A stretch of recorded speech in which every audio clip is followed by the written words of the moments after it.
Bonjour et bienvenue sur Courrier International. Nous recevons aujourd'hui Raymond Clarinard, rédacteur en chef adjoint et spécialiste de l'Ukraine. Bonjour Raymond. Bonjour. Alors cette semaine, Courrier International fait sa une sur l'Ukraine, un pays entre la révolution et la guerre. On sait que depuis 3 mois, les manifestants occupent Maïdan et que les choses se sont accélérées ces dernières semaines. Pouvez-vous nous expliquer pourquoi? Oui, donc on est parti en novembre d'un mouvement de contestation contre la décision du président Viktor Yanukovych de ne pas ratifier un accord d'association avec l'Union européenne.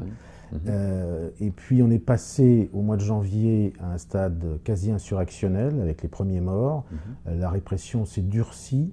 Ensuite, il y a eu plusieurs valses hésitations de la part du pouvoir et Oui. brutalement, fin février, on a basculé dans une révolution armée avec des dizaines de morts. Et pouvez-vous nous rappeler un petit peu ce qui s'est passé en fin de semaine dernière, notamment qui a conduit au départ du président Yanukovych? Donc en fin de semaine dernière, les ministres, la troïka de ministres des Affaires étrangères de l'Union européenne est intervenue pour obtenir un accord entre le président et l'opposition après les violences, Après de nombreux morts. après 80 morts au moins, pour espérer endiguer les violences et parvenir à une sorte de solution pacifique.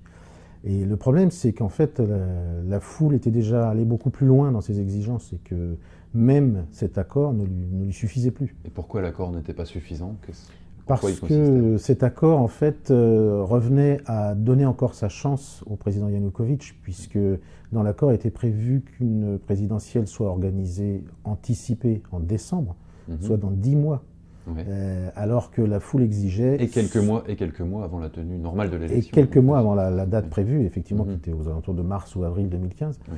Et alors que la foule exigeait son départ immédiat, si bien que quand Vitaly Klitschko, un des leaders de l'opposition, assez populaire, est venu présenter le résultat de cet accord obtenu grâce au ministre européen, il a été débordé par la foule et un des combattants de Maïdan est monté sur l'estrade, lui a pris le micro dans la nuit de vendredi soir à samedi, donc du 21 au 22 février, et a dit non, nous ne voulons pas de ça, nous voulons que Yanukovych parte. Il a jusqu'à demain, samedi 10h pour partir. Et là, Yanukovych s'est enfui et tout a basculé. Il a eu peur peut-être. Il a eu très peur. Et puis ses ministres ont commencé à disparaître les uns après les autres. Et la police un peu à se débander. Et voilà comment on est arrivé à une révolution. Et donc on sait que notamment dans la partie est et sud du pays, qui est très pro-russe, le départ de Yanukovych ne satisfait pas vraiment tout le monde, hein, c'est un euphémisme.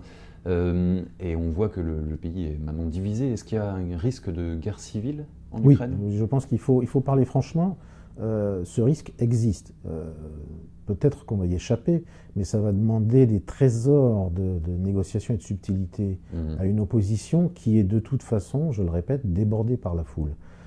Et donc le problème, c'est que la foule est elle-même aussi peut-être en train de déjà déborder des leaders paniqués en Crimée et dans le Donbass à l'est du pays. Et quelle pourrait être la solution finalement en Ukraine qui pourrait se retrouver au pouvoir et amener une solution crédible en paix? La solution qui semble être la carte jouée, a priori plutôt par Moscou d'ailleurs, c'est en croire la presse russe, la solution serait Yulia Tymoshenko. D'accord. Et pourquoi? Parce qu'elle incarne cette Ukraine qui finalement ne veut pas totalement couper les ponts avec la Russie, mais qui veut s'ouvrir plus à l'ouest. Elle est très populaire, mais elle est très populaire en tant que symbole. J'allais dire, c'est un peu méchant, presque en tant que mascotte de l'Ukraine. En revanche, en tant que politique, elle est discréditée. D'accord. Et on parlait de la Russie, on a vu que Vladimir Poutine est resté relativement silencieux ces dernières semaines, même si on imagine qu'il observe attentivement la situation. Est-ce qu'on sait quel jeu il joue ou quel coup il prépare? C'est un petit peu difficile évidemment à calculer. Je pense qu'il est obligé de réagir plus que d'agir pour l'instant. Je pense que la situation en Ukraine l'a dépassé, comme elle a dépassé l'Union européenne, comme elle a dépassé les politiques ukrainiens eux-mêmes. L'opposition a été dépassée. Mais effectivement, la paix dans le pays va dépendre de lui. S'il décide de soutenir trop vigoureusement les séparatismes des russophones de l'Est et de Crimée, on va vers l'éclatement du pays. S'il soutient Yulia Tymoshenko au pouvoir en tempérant les séparatistes, modéré, de soutenir plutôt modéré, et Yulia Tymoshenko saura tenir. Yulia Tymoshenko vient de Dnipropetrovsk, qui est une ville de l'Est. Elle saura tenir un discours que pourront peut-être entendre certains russophones. Mais de toute façon, elle-même voudra quand même la tête des anciens dirigeants. Et dans le dossier, on publie plusieurs articles de la presse russe. Comment réagit-elle vis-à-vis de ça? Est-ce qu'elle pousse Vladimir Poutine à intervenir? Et il y a certains titres qui, oui, poussent à une intervention, qui parlent de menaces sur le peuple russe en Ukraine. D'autres se montrent plus subtils, même s'ils sont tout autant anti-ukrainiens. Et ils appellent plutôt la Russie à s'en laver les mains. D'accord. Et on a vu également que l'Union européenne, à un moment, on a cru voir qu'elle reprenait les choses en main. Et puis finalement, on a un petit peu l'impression que la situation lui échappe. Oui, la situation lui échappe totalement. Ils sont un petit peu en train d'essayer de raccrocher les wagons comme ils peuvent. Ils sont partis beaucoup trop confiants dans la nuit de jeudi à vendredi, donc dans la nuit du 20 au 21, avec la signature de l'accord, exactement. Et aujourd'hui, ils sont dépassés. Ils essayent à la fois de compter les points, d'assurer le nouveau pouvoir qui le soutienne, mais le nouveau pouvoir a besoin d'argent. Et je pense que l'Union européenne n'a pas tant d'argent que ça.